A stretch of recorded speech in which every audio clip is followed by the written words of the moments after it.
This is our standard lubricator.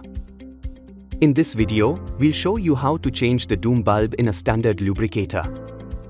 Before we begin, let's quickly understand the most common reason for bulb failure. It usually happens due to breakage from external impact. Now let's get started with the replacement process. First, remove the old doom bulb from the lubricator by rotating it anticlockwise. Next, unwrap the new doom bulb. Now, insert the small pole of the doom bulb into the large mop side, making sure the O-ring faces upward and the mop side is facing downward. Finally, install the new bulb by rotating it clockwise until it fits securely into position. Your lubricator is now ready to use again, simple, safe, and reliable.